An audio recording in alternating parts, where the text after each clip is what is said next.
یہ ہے ظالم مولانا مکی الحجازی۔ میں بریلوی ہوں، اللہ آپ کو ہدایت دے۔ کیا امام احمد رضا خان بریلوی غلط ہیں؟ ان کی کتابیں پڑھ لو، پتہ لگ جائے گا۔ ان کی کتابیں پڑھ لو تو آپ کو سمجھ آ جائے گی، جس نے اپنی کتابوں میں ماشاءاللہ ایسی ایسی توجیحات لکھی ہیں کہ جو مستوی تھا عرش پہ خدا ہو کر اتر پڑا ہے مدینے میں مصطفیٰ ہو کر، اس سے بڑا شرک بھی کوئی ہے دنیا میں؟ ان للہ، اب وہ مر گئے، اللہ عالم توبہ کر لی ہو، اللہ مرنے والے کے بعد کسی کا گلہ نہیں کرے۔ ویسے بہت بڑے عالم تھے، بھٹکتے بھی عالم ہیں، جاہل کیا بھٹکے گا؟ جو تیرنا نہ جانتا ہو کیسے ڈوبے گا؟ وہ تو کنارے پہ کھڑا رہے گا نا، تیرنے والا ڈوبتا ہے۔ بہت بڑا عالم تھا بدبخت۔ سامعین، سنا آپ نے یہ مولانا مکی الحجازی حضور سیدی اعلیٰ حضرت عظیم البرکت الشاہ امام احمد رضا خان فاضل بریلوی علیہ الرحمہ۔ اس سے کسی نے سوال کیا کہ میں بریلوی ہوں اور یہ بتائیں اعلیٰ حضرت کے بارے میں کیا خیال ہے؟ تو یہ ظالم جواب دیتا ہے کہ اس کے فتاویٰ یعنی اس کی کتابیں پڑھ لو اور آپ کو پتہ لگ جائے گا۔ اور پھر ایک شعر میں کہتا ہے یہ کہ اس نے ایک شعر لکھا ہے کہ وہی جو مستوی عرش تھا خدا ہو کر اتر پڑا ہے وہی مدینے میں مصطفیٰ ہو کر۔ تو اس شعر پہ بھی اس نے اعتراض کیا۔ خیر، شعر کی تفسیر میں بات کو بتاؤں گا انشاءاللہ، پہلے اس کی ایک ویڈیو اور دیکھیں۔ سامعین حضرات، اس سے بھی ملاحظہ فرمائیں اب کس طرح سے یہ تاریخ دیکھو نا، عالم تو تھا نا، ہم کسی کا انکار۔ اب اعلیٰ حضرت ہیں احمد رضا خان، مولوی تو تھا نا، عالم تو تھا نا، اس میں تو کوئی شک نہیں کہ وہ عالم نہیں تھا۔ اس نے فتاویٰ لکھا ہے، کتابیں لکھی ہیں۔ سامعین، سنا آپ نے جس طرح سے یہ بتا دیا ہے کہ فقیہ بھی تھا اور بہت ساری اس نے فتاوی لکھی ہیں اور کتابیں بھی۔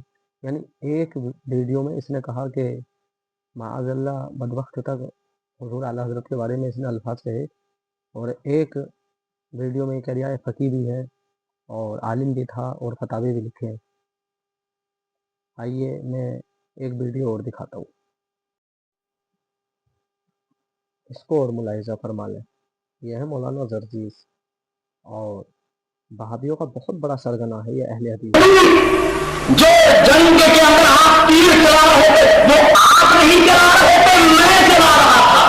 قرآن کی کوئی آیت ہے آپ اس میں تیر پھینک رہے تھے، وہ آپ نہیں میں پھینک رہا تھا۔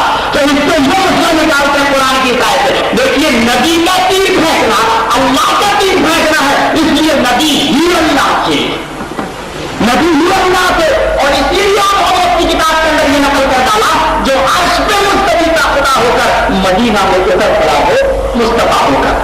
میرے سامعین، سنا آپ نے، ایک تو وہ ظالم انسان الحجازی مکی اور ایک یہ بدبخت مولانا زرزیز۔ کیا اعتراض اٹھایا کہ ایک شعر منسوب کرتے ہیں حضور اعلیٰ حضرت عظیم البرکت الشاہ امام احمد رضا خان فاضل بریلوی کی طرف۔ یہ منسوب کرتے ہیں کہ آپ نے یہ شعر لکھا ہے وہی جو مستوی عرش تھا خدا ہو کر اتر آیا ہے وہی مدینے میں مصطفیٰ ہو کر۔ پہلی بات تو یہ ہے کہ حضور اعلیٰ حضرت عظیم البرکت الشاہ امام احمد رضا خان فاضل بریلوی آپ نے یہ شعر لکھا ہی نہیں۔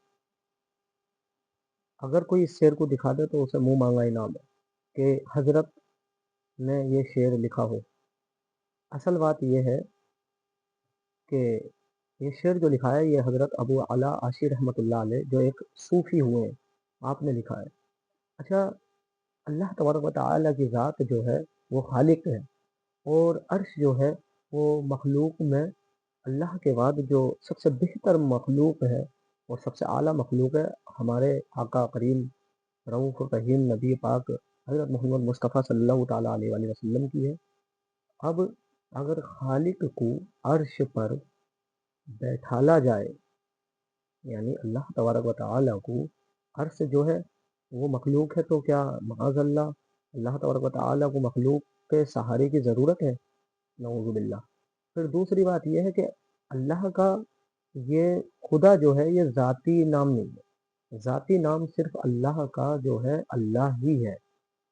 یہ خدا جو ہے یہ فارسی کا نام ہے، جیسے کہ پارہ نمبر 12 سورہ یوسف آیت نمبر 23 میں ہے، جب حضرت زلیخا نے حضرت یوسف کو دعوت دی زنا کی یعنی بدفعلی کی، تو آپ نے فرمایا، اللہ کا قرآن فرماتا ہے قال معاذ اللہ انہ رب احسن مثوا، کہ میرے رب نے میری پرورش اچھی کی ہے، یعنی میں اللہ کی پناہ چاہتا ہوں، میرے رب نے میری پرورش اچھی کی ہے۔ اور اللہ تبارک و تعالی کے نبی نے فرمایا قال معاذ اللہ، یعنی میں اللہ کی پناہ چاہتا ہوں، انہ ربی احسن مثوا، کہ حضرت زلیخا کا جو شوہر تھا عزیز مصر، اس کی طرف آپ نے اشارہ کر کے کہا، اس کی طرف رجوع کر کے کہا کہ میں اللہ کی پناہ چاہتا ہوں، میرے رب نے یعنی تیرے خاوند نے میری پرورش اچھی کی ہے۔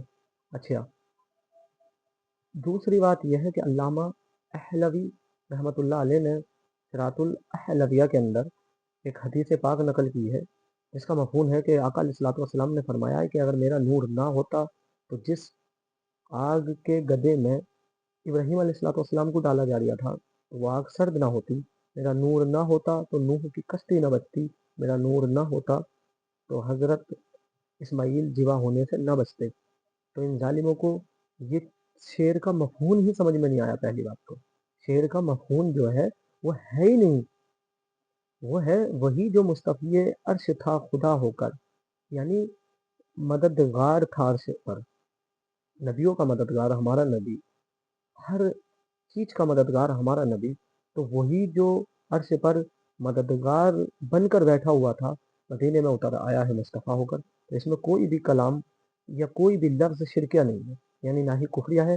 اور پہلی بات یہ ہے کہ یہ امام احمد رضا نے لکھا ہی نہیں ہے، یہ آپ کی طرف منسوخ کیا جاتا ہے اور اس کا غلط تشریح کی جاتی ہے، حالانکہ شعر بھی صحیح ہے اور آپ نے لکھا بھی نہیں ہے۔ ٹھیک ہے۔ دوسرا، مولانا جرجیس کا اعتراض تھا کہ نبی نے تیر چلایا کسی جنگ میں، آقا علیہ الصلوۃ والسلام نے تیر چلایا، تو اس ظالم کو یہ چیز نظر ہی نہیں آئی، قرآن شریف میں یہ آیت ہی نظر نہیں آئی۔ خیر میں بتا دیتا ہوں، ان کا یہ علم اتنا نہیں ہے کہ یہ قرآن کی نص قطعی کو سمجھیں، یہ قرآن کی روح کو سمجھیں، کیونکہ یہ تو جہاں بھی انہیں چھوڑو، اگر خنزیر کو پارک میں چھوڑا جائے تو وہاں اسے پھولوں سے کیا مطلب، وہ تو پلید ہی دیکھے گا، ظاہر سی بات ہے۔ تو پارہ نمبر 9 ہے، سورہ انفال اور آیت نمبر 17 ہے۔ اللہ فرماتا ہے وما رمیتا اذ رمیتا ولکن اللہ رما، کہ محبوب تم نے جو تیر چلایا ہے یہ تم نے نہیں، یہ ہم نے چلایا ہے۔ اور بے شک یہی بات ہے، آقا علیہ الصلوۃ والسلام کی حدیث ہے کہ اللہ جس سے راضی ہوتا ہے اس کے کان بن جاتا ہے، اس کی آنکھ بن جاتا ہے، بولتا وہ ہے، اللہ فرماتا ہے منہ میرا ہوتا ہے، دیکھتا وہ ہے، اللہ فرماتا ہے آنکھیں میری ہوتی ہیں، چلتا وہ ہے، اللہ فرماتا ہے پیر اس کے میں پیر بن جاتا ہوں، کیونکہ معاذ اللہ، اللہ تبارک و تعالیٰ تو ان چیزوں سے پاک ہے۔ لیکن یہ لوگ نہ ہی سمجھ سکتے ہیں، نہ ہی ان کی عقلوں میں آنے والا ہے، کیونکہ اللہ تبارک و تعالیٰ نے ان کے غلوں میں لعنتوں کے توق ڈالے ہوئے ہیں، اور عقل پہ ان کی سم بکم عمیٌ فہم لا یرجعون کا پردہ پڑا ہوا ہے۔ خیر بہرحال، وادی رضا کی ہے کوہ ہمالا رضا کا ہے، وادی رضا کی ہے کوہ ہمالا رضا کا ہے، جس سمت دیکھیے وہ علاقہ رضا کا ہے۔